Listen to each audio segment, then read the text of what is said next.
Hello అండి, అందరూ ఎలా ఉన్నారు? నేనైతే చాలా బాగున్నాను.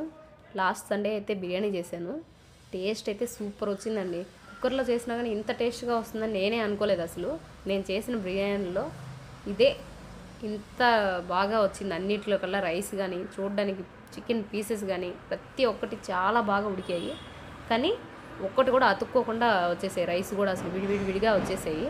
మీరు కూడా ఒకసారి ట్రై చేసి చూడండి. టేస్ట్ అయితే చాలా బాగుంది. ఖచ్చితంగా నమ్మండి. అసలు ఇంత ఈజీగా చేయడం అని మీరే అనుకుంటారు. బిర్యానీ అంటే అందరూ ఆశ్చర్యపోతుంటారు, ఎలా చేయాలి చేయాలని చెప్పి. నేను కూడా ఇన్ని రోజులు అలాగే ఉన్నాను. కానీ ఈసారి ట్రై చేసిన తర్వాత అయితే నాకు ఒక ఫుల్ క్లారిటీ అయితే వచ్చేసింది. 1 కేజీ బిర్యానీకి 1 కేజీ చికెన్ అయితే తీసుకున్నాను నేను. కేజీ చికెన్ ముందుగా బాగా క్లీన్ చేసి పెట్టుకొని అందులో కారం, ఉప్పు, పసుపు, ధనియాల పొడి, గరం మసాలా, చికెన్ మసాలా అన్నీ వేసి తర్వాత అందులోనే కొంచెం పెరుగు, పుదీనా, కొత్తిమీర అన్నీ కట్ చేసి పెట్టుకొని వేసేసుకోండి. అది బాగా మిక్స్ చేసి పెట్టుకోండి. సపరేట్గా మిక్స్ చేసి పెట్టుకున్న తర్వాత అది పక్కన పెట్టేసుకోండి. తర్వాత రైస్ ఒక 3 గ్లాసెస్ నానబెట్టుకొని పక్కన పెట్టేసుకోండి. అది కూడా ఆ తర్వాత దాంట్లోకి చికెన్ మసాలాలకు కావాల్సినవి ముందుగా తిరగమాతలు వేసుకోవాల్సినవి చెక్క, మొగ్గ, లవంగాలు, జీలకర్ర, కొంచెం ఏలక్కాయలు, బిర్యానీ ఆకు, జాపత్రి ఉంటే అనాసపు, ఇవన్నీ బిర్యానీ మసాలా అంతా ఒక పక్కన పెట్టేసుకోండి.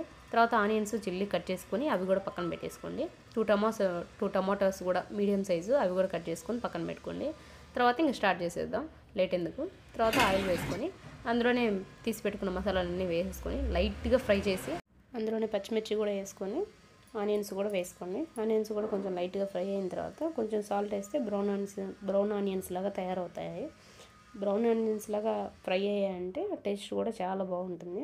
అందులో కొంచెం టమాటో కూడా వేసుకొని అది కూడా కొంచెం బాగా ఫ్రై చేసుకొని ఒక 2 to 3 మినిట్స్ ఫ్రై చేస్తే సరిపోతుంది.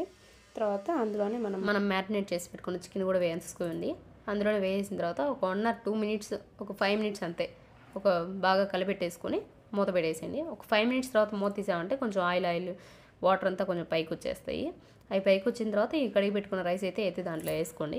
వేసుకున్న తర్వాత అందులోనే వాటర్ కూడా వేసుకోండి. ఒక గ్లాస్కి అయితే నేను 2 గ్లాసెస్ వాటర్ వేసుకున్నాను. ఎందుకంటే నేను ఎక్కువసేపు రైస్ అయితే నానబెట్టలేదన్నమాట. కాబట్టి వెంటనే వేసుకున్నాను కాబట్టి కడిగి వేసేసుకున్నాను కాబట్టి 1 గ్లాస్కి 2 గ్లాస్ వాటర్ తీసుకున్నాను. మీరైతే నానబెట్టుకునే పని అయితే 1.5 గ్లాస్ వాటర్ తీసుకోండి సరిపోతుంది. తర్వాత ఇంకా అందులో వాటర్ వేసుకొని సాల్ట్, కారం అన్నీ ఇప్పుడే చెక్ చేసుకోండి.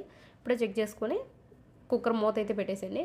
జస్ట్ 1 విజిల్ వచ్చి 2 విజిల్ వచ్చాక 1 మినిట్ ముందు ఆపేసేయండి. అసలు 2 విజిల్ వచ్చేస్తుందనగా ఆపేసేసుకోండి. ఆపేసి మూత తీసి చూసారంటే మీరే స్టన్ అయిపోతారు. అసలు ఒకసారి ట్రై చేసి చూడండి అందరూ. నేను చెప్తున్నాను కాదు, చూశాక మీరే అంటారు నెక్స్ట్ టైం ఈ స్టైల్లోనే చేసుకోవాలి అని మీకే అనిపిస్తుంది అనమాట. చూసి నచ్చినట్టయితే లైక్ చేసి షేర్ చేసి మన ఛానల్ని సబ్స్క్రైబ్ చేసుకోండి. ఈ వీడియో చూసినందుకు చాలా థ్యాంక్ యూ అండి అందరికీ. Thank you so much.